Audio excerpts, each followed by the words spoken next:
This is a movement I like to call Atlas Shrugs, based on Pilates principles. This movement tries to focus on the image of the body as a bow, as in a bow and arrow. I like to begin each movement with the first movement in Yi Jing Jin. This is called presenting pole. Although it's not Pilates, it does allow me to center my body and to focus on drawing in my ribs and pulling them down, while at the same time breathing out and drawing up on my pelvic floor. Once I'm centered, I'm going to bring my arms out and around and engaging the lats and the serratus anterior. I'm going to begin to try to shape the bow shape. My goal is ever deepening the hollow center and making the curvature in the spine as perfectly round as I can. Each movement is an attempt to correct the imperfect shape from the former movement. Each time I bend, I stretch, I contract, and I contemplate. Now I'm going to begin to lower my body, lower my fingertips, and finding my center of gravity over my knees.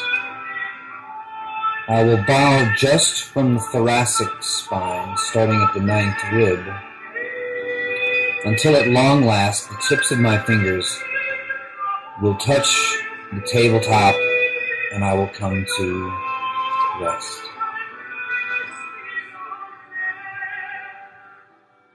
Move my arms back to find my straps in leg springs. I'm now going to experiment with my center of gravity and the counter position presented by the tension in the springs. If I pull just slightly on the springs, it will allow me to raise my body into an upright position. Now I want to experiment with the idea of floating in space, making my body as straight as I possibly can. We now have the image of the arrow, the bow and the arrow. Leaning forward, I noticed that I could fall forward if I lean too far, and yet the tension of the springs, the straightness of my body, will allow me to stay upright. I now begin to bend the arrow into a bow, noticing that with the springs now, it is much more difficult to round my thoracic spine. My lumbar spine is where all of my strength will come from. That and my abdominal wall, the pelvic floor, I draw in and bend forward. If I do a serpentine movement, it allows me to articulate my spine and find where there's stiffness that's preventing me from getting the ideal curvature. At long last, I once again bring my fingertips and the crown of my head to the table and allow my arms to come back. Now engaging my serratus and my scapula, I come to flat back. Now, in some place between the bow and the arrow, I continue to bring my arms back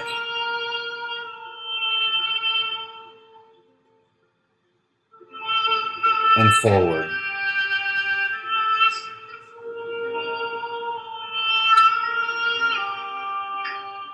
This, for my scapula,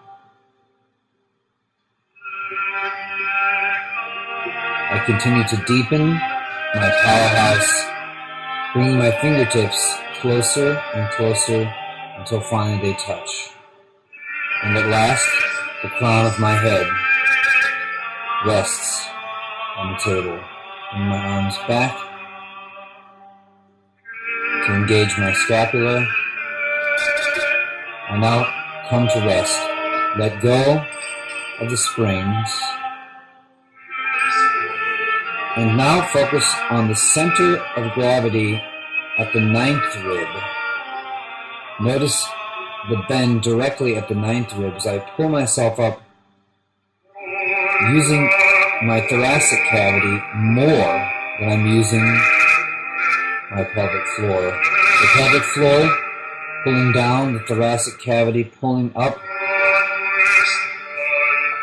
I gather in the energy that I have released, find my center again, bring my palms together, draw my ribs together and down, pelvic floor elevated. I am once again returned to rest.